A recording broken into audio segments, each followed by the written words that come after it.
شاید نامزدیش به هم بخوره. ولی میتونه با من ازدواج کنه یا نه؟ بابای من و داداش اون خیلی بدجور با هم دعوا دارن. راکشی بابات هم راضی میشه و اصلا پسر خوبیه. پدر دختره یه خواستگار خوب براش مهمه. دعواشون رو فراموش میکنن.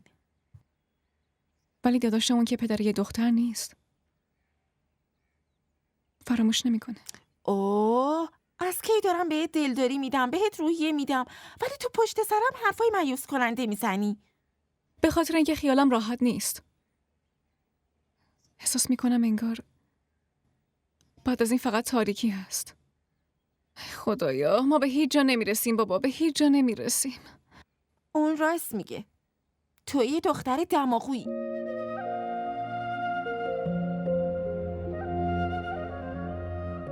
حتی این حرفشم دوست دارم.